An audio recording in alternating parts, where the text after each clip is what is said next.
I want to welcome everybody. You're just getting a notice saying that this meeting is being recorded. So just so you know, the plan is for it to be recorded during the presentations. Then when we open it up for a little bit more discussion, we will turn off the recording. So I want to welcome everybody to William James College's 4th annual recognition of Juneteenth. And first, before we do anything, I want to thank the organizing committee, which is Sonia Page, Maurice Nichols, Josh Cooper, Joan Axelrod, and Gloria Naranjo. And thank you very much for keeping this, this recognition of this really important day going every year. And of course, thank you to Shani Dowd, who we'll be hearing a lot more from, who has been with us every year and has made it really a remarkable event. So thank you, Shani. Reminders, please keep yourself on mute unless you're speaking. Try to, if you want to, you could keep yourself, keep it in, view the event through speaker view. So you could see, you know, different speakers as they are presenting. And I already told you about recording the presentations. So that's, those are all the announcements. So Juneteenth is generally both a celebration and an opportunity for reflection. It's a celebration of freedom and a celebration of the end of legal slavery in the United States. And it's also a day of reflection of our brutal history, and also a reminder of all the work that still needs to be done to end the legacy of slavery. As a white woman, it's a day that serves as a reminder that the wealth and power that we have accumulated in the United States was gained at the expense of and based on the talents and skills and labor of African-American people. And that the country could not have been created, and the wealth that we have in this country could not have been created without that. And the foundation of our society continues to be based on that. This year, the Juneteenth Committee felt strongly that it's not a time for celebration, but that it continues to be a time to think hard about what we each need to be doing to repair our country by ending racism in all of its forms.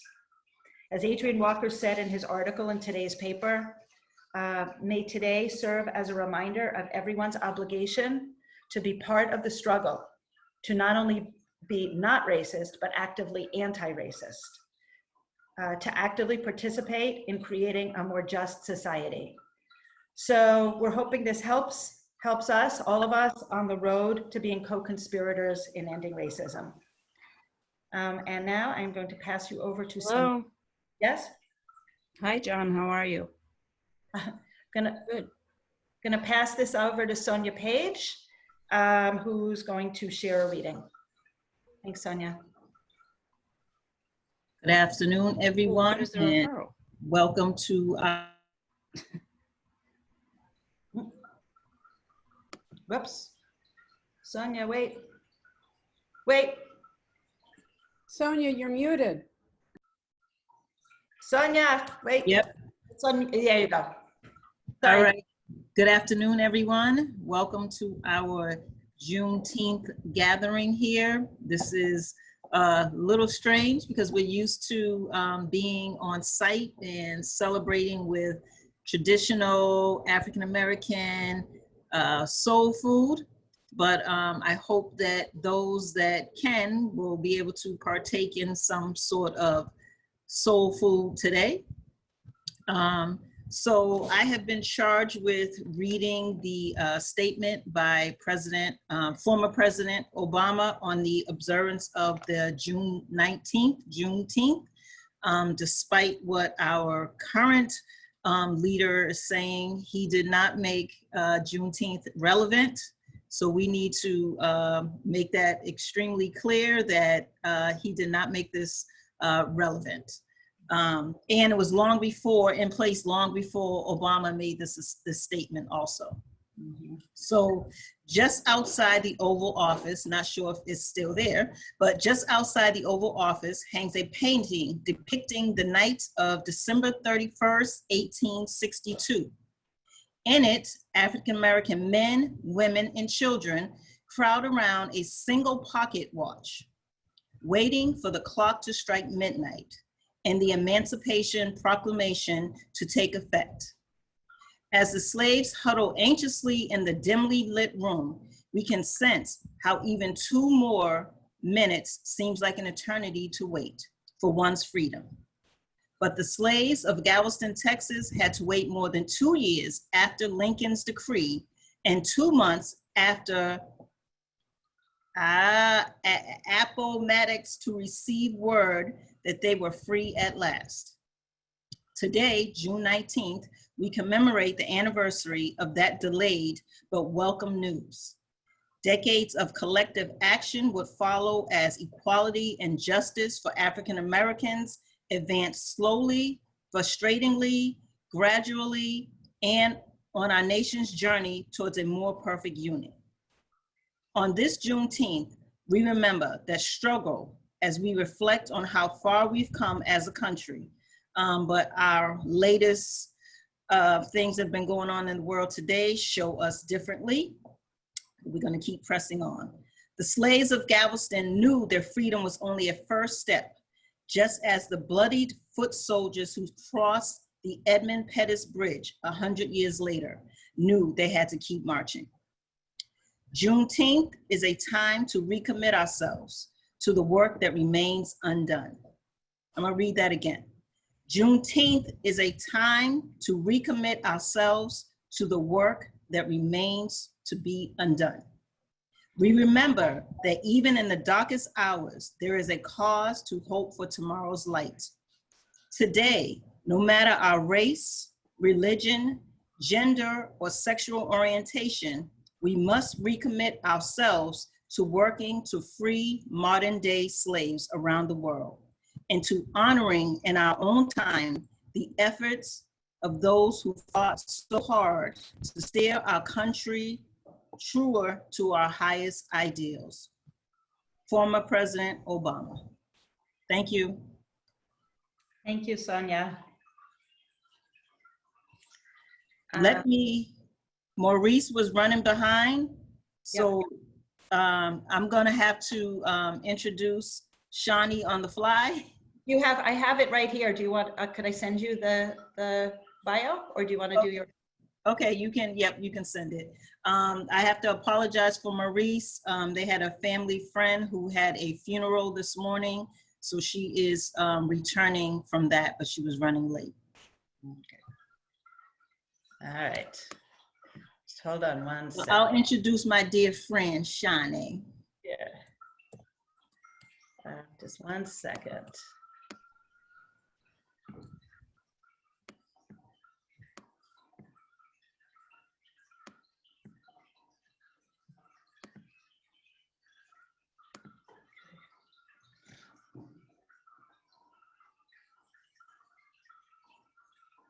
Did you get it, Sonia?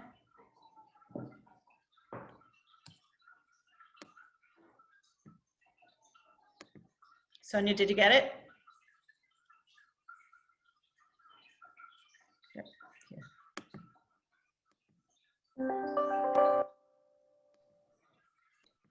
Came in. You got it? Yep, I got it. Go for it.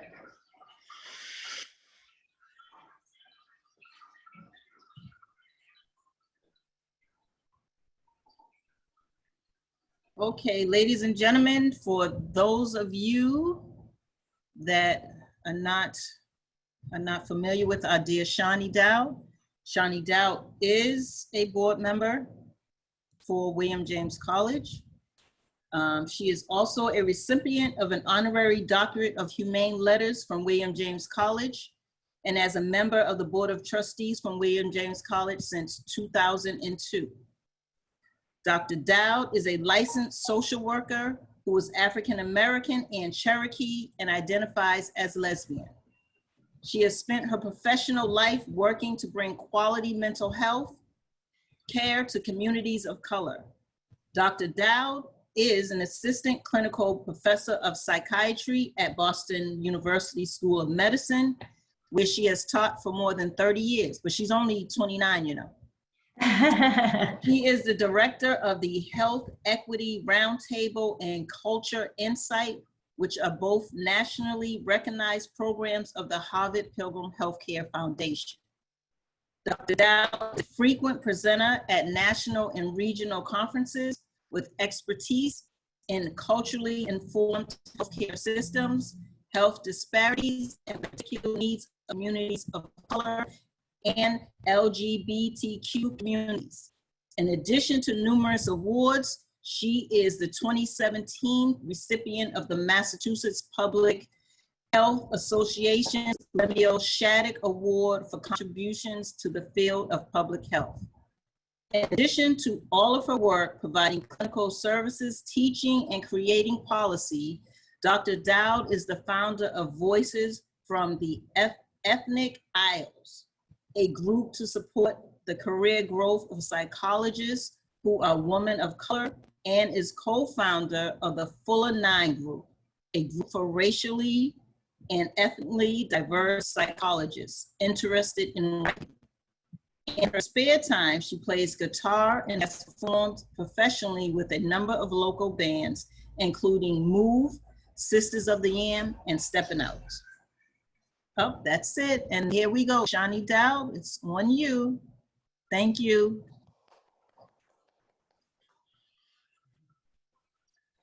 Hello, everybody. Thank you for having me again, and I am grateful to be here. You know, I was reflecting on doing this, and I was realizing the last time I did this, I felt celebratory. I don't feel celebratory this year, for obvious reasons. The promise of the Emancipation Proclamation was a promise, and the newly freed people knew that just because the president had written something down did not mean that their lives were going to improve.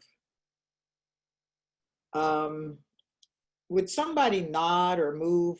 Because I'm afraid I'm frozen and I can't tell. You're Am I good. coming through? I don't hear you. You're perfect.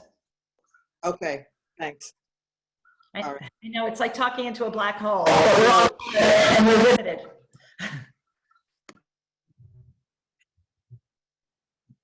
Okay, as long as you can hear me, that's good. During the Civil War, you know, the North really did not have as a major agenda ending slavery. They had as a major agenda ending the Confederacy and reuniting the states to form the United States.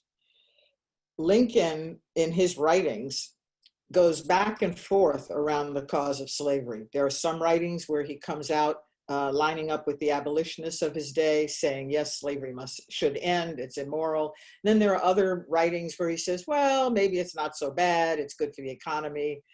And so you can't really hold him up as a pure abolitionist. He was not. He was actually quite pragmatic, and he was trying to feel the wind out. During the Civil War, the battles of the Civil War were, as you probably know from your history, brutal, absolutely brutal. Thousands and thousands and thousands of men died on a single day in a single battle. The North was on the precipice of possibly losing. The tide was turning in favor of the South, where previously it had looked like the Union was going to be a shoo-in. And as a result of that, Lincoln decided that the North needed a boost. And so he figured if he sowed dissension behind the lines of the South, that would help the cause of the North. And that was the primary objective of the Emancipation Proclamation. The primary objective was not the welfare and well-being of the enslaved peoples. It was to aid the North in winning the war. And it did aid the North, because as word spread very slowly through the communities of the South, through the grapevines of the day, people started running away, voting with their feet. And the Northern Army agreed to take in any slaves that ran away and made their way north. However, once they got to the North and got to the Union armies, they were basically treated like slaves again. So it wasn't a happy day, but still it was the first shred of hope that enslaved peoples had seen in their lifetimes and in the lifetimes of their ancestors even. As the war went on, it ground to a halt with a Northern victory. And the state of Texas was part of the Confederacy, but it wasn't really involved in the actual fighting very much. There weren't many battles. There weren't any battles fought in Texas. But Texas was an important resource for the South because it had access to both Mexico and to the Gulf of Galveston, which meant that they could ship supplies in and out to the Confederacy. They could ship men in and out to the Confederacy, and they actively supported the Confederacy in all of those ways. At the end of the war, enslaved peoples assumed they were free. However, throughout the South, there were all kinds of efforts to reverse that. There were patrollers who just basically said, we don't care what the North says, we're going to beat you back into submission. People had to hide. There was a campaign of terror to keep people on the plantations where they had been enslaved and to keep them from feeling, as one writer put it, this touch of deadly freedom. Think about that, a touch of deadly freedom. 1863 was when the Emancipation Proclamation was actually issued.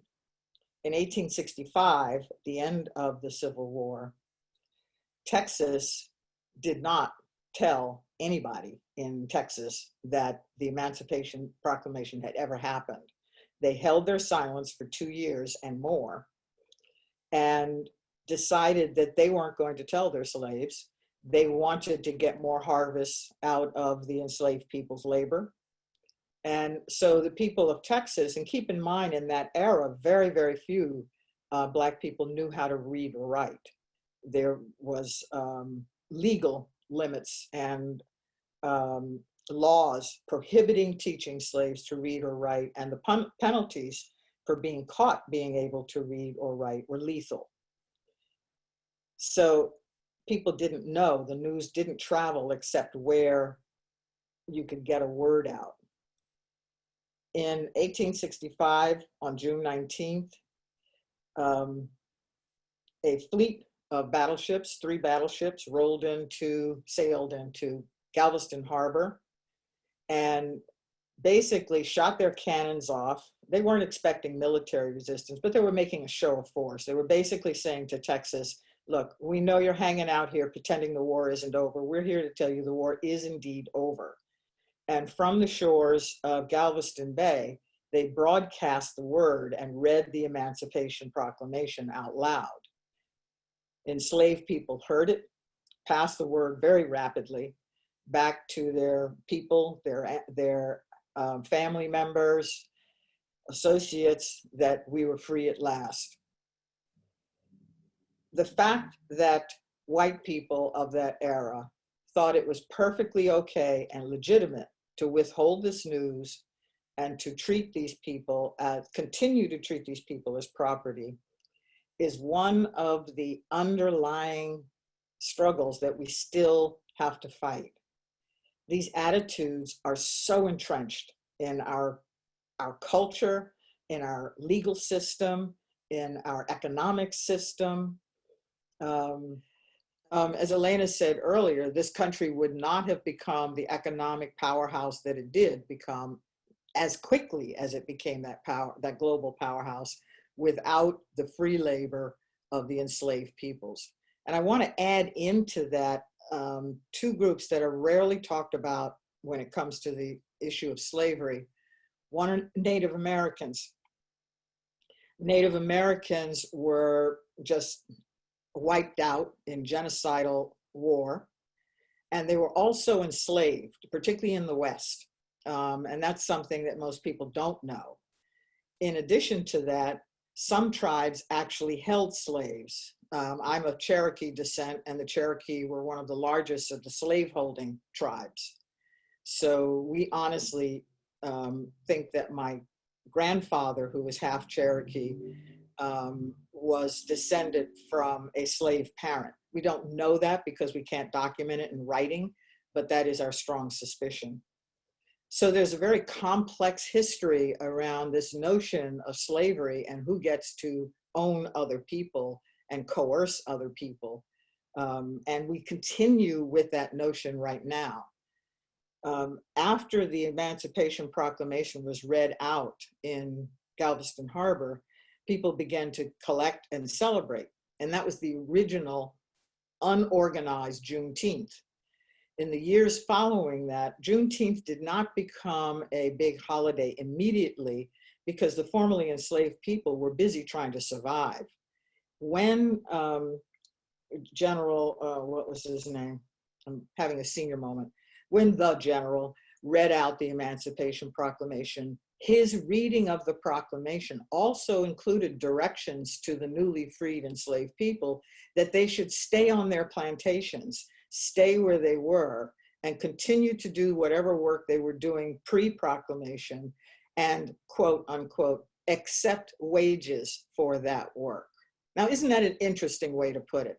He doesn't say to the plantation owners, you must now pay these people. He says to the formerly enslaved people, you are now free to accept wages. Oh, hallelujah. Somebody might offer me a wage. I thought that was so interesting and so telling of what was actually being said and what was actually being proposed. The holiday of Juneteenth actually took off in Texas, and for a long time it was celebrated in Black churches all over Texas, gradually spread to the rest of the South, but it's only been quite recent that it has spread to the North and to the West to a lesser degree. We here in New England are just now learning about Juneteenth. I grew up in the South where people knew about Juneteenth, celebrated Juneteenth every year. And there are certain rituals and rites that go along with that celebration. Like for some reason, strawberry soda is always served on Juneteenth. I don't know where that originated or why strawberry and not grape, because we Black people do like our grape soda too. But strawberry soda is one of the ritual foods. Red velvet cake is another ritual food that shows up at Juneteenth celebration. So there are rituals that have developed over the generations since emancipation. Juneteenth is the promise of freedom. It was not freedom. As soon as the war was over, as soon as the North withdrew troops from the South enacted what we call now the Black Codes.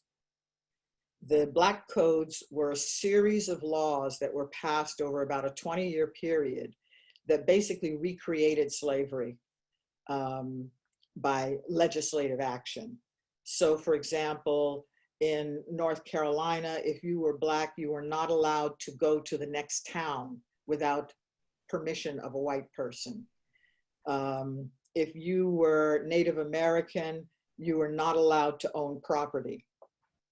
If you were Asian, you were considered colored, quote unquote, and you were under the same restrictions that Black people of that era were under. So these Black codes were designed to stop the free movement of people, to ensure this labor pool that had enriched the South so greatly, and to keep Black people from feeling free. Even though there was a brief 10-year period between 1965 and 1975 when Blacks voted in large numbers, Blacks married in very large numbers, people were elected to local offices and to state offices in quite respectable numbers. At the same time that was going on, there were also a program of lynching, programs of rape of women, and there were large numbers of people who were wandering about the landscape, starving to death, literally dropping where they were. And that was the impetus for the Freedmen's Bureau, the first federally funded healthcare program, because the newly freed slaves were destitute. They had no home, they had no place, they were pushed out of places, and they were starving, they were dying of diseases like typhus and diphtheria. My grandfather, whom I mentioned, was half Black and half Cherokee, was found wandering down a dirt road at about 8 years old. He's not exactly sure how old he was. He thinks he was about 8. He remembers that he was cold and desperately hungry, and he was picked up by a Black couple in a buckboard wagon who both saved his life and took him in and raised him. And he was just one of literally thousands of children who died or came close to death during this period after emancipation. As we move through the era, we go through the Jim Crow period when Blacks were just traumatized, beaten, raped. Any kind of brutality that you can think about was visited on us. And at the same time, we were beginning to secretly build our own organizations, our own lifelines, to begin to figure out how to take care of each other. The biggest thing that happened in those years was formerly enslaved people taking off, looking for their kinfolk, because you had your children ripped away from you, your husband, your wife, mother, father, cousins were just arbitrarily taken away from you, and you never knew where they went. Sometimes you'd find out, oh, maybe they were in Kentucky, or maybe they were on so-and-so plantation, but you didn't know for sure. And so people just took off walking, searching for their family.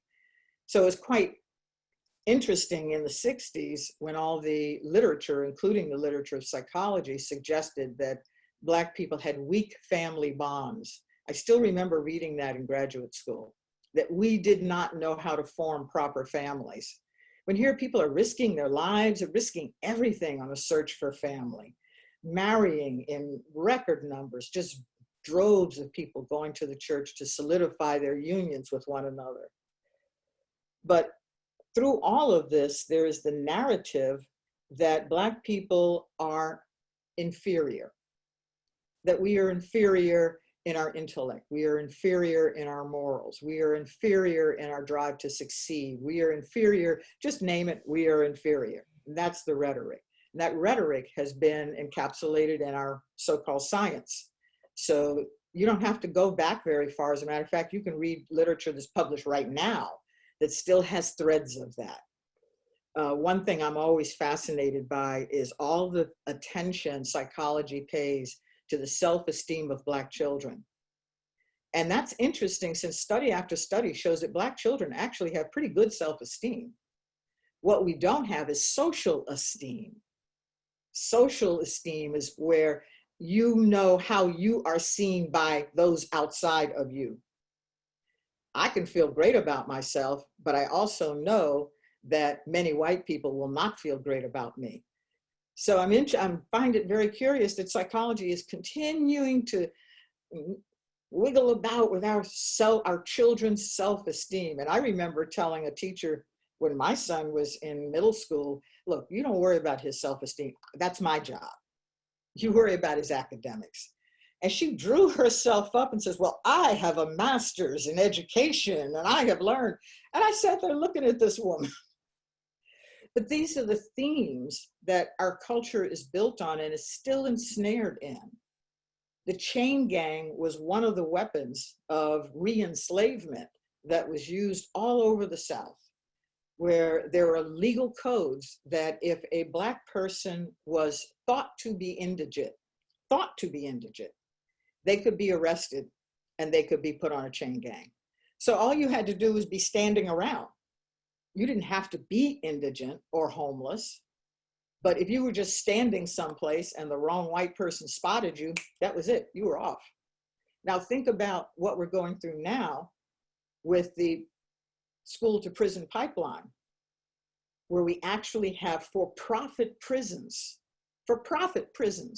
that make a profit by incarcerating, and I say enslaving, people of color. That's not that far removed from a chain gang. We have a system that says it's okay, so here we have white people who say, I'm not racist. And I believe they're not racist in the sense of consciously thinking that I am inferior, consciously thinking that. But every time a new study comes out that says, for example, Blacks get charged more interest anytime they take a loan out than whites do. Somehow nobody gets upset about that, except Black people. There's a study that's actually been replicated several times where they sent out resumes for job applications that were identical except changing the names, one to a Black sounding name and one to a white sounding name, and showed that a white man with no high school degree and a felony was more likely to get hired than a Black man with a college degree and no criminal record. Similar findings for women, a bit less striking, but still there. Nobody gets very upset about that.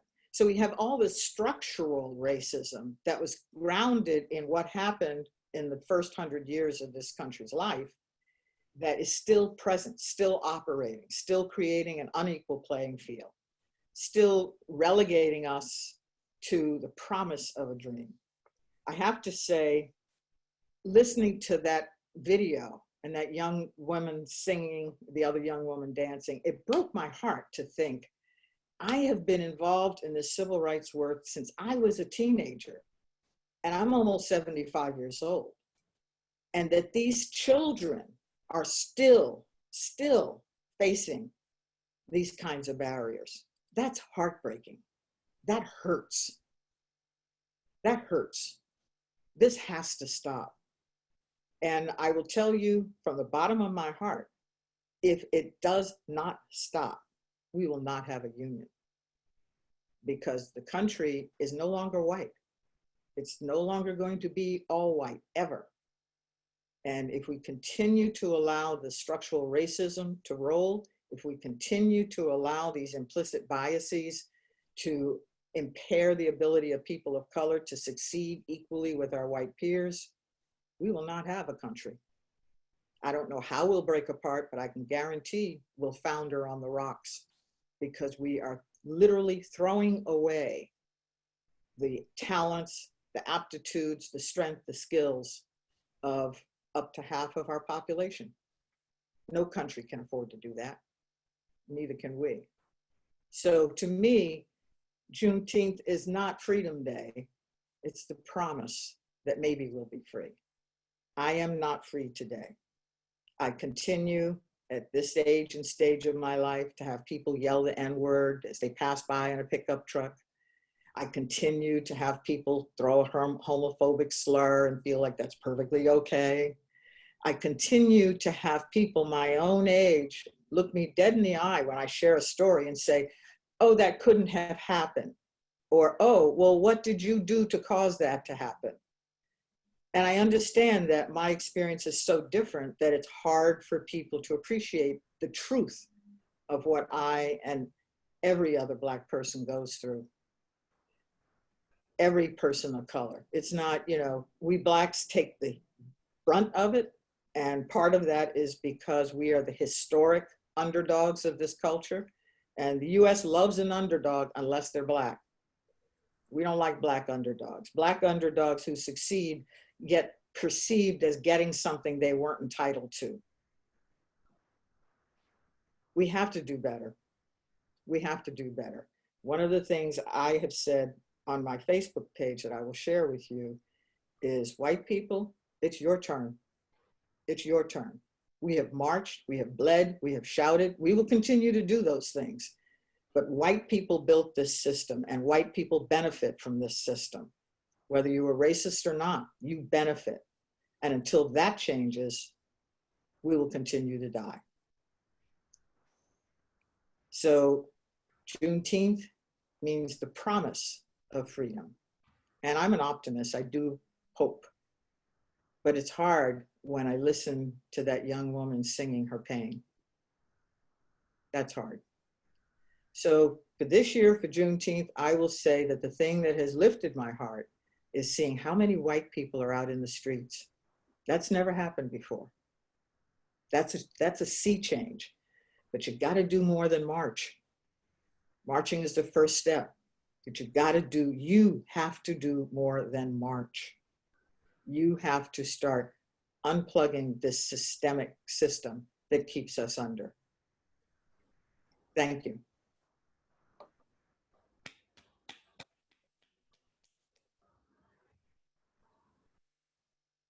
Thank you, Shani, for sharing your deep understanding and perspective of the historical context of all that's going on now. It's all connected, as you so eloquently explained, and nothing, you know, it's what we're living through now is the logical result of everything that's happened before, and you know, we need to change. So thank you very much. I was reminded of something that Barbara Miller had just shared with me yesterday about, you know, which is just an article that she had read, which was basically saying, white people don't shout in the streets and be silent in the classroom. Or it's like, it's great that we're shouting in the street, but we also have a lot of work to do in our day-to-day lives. So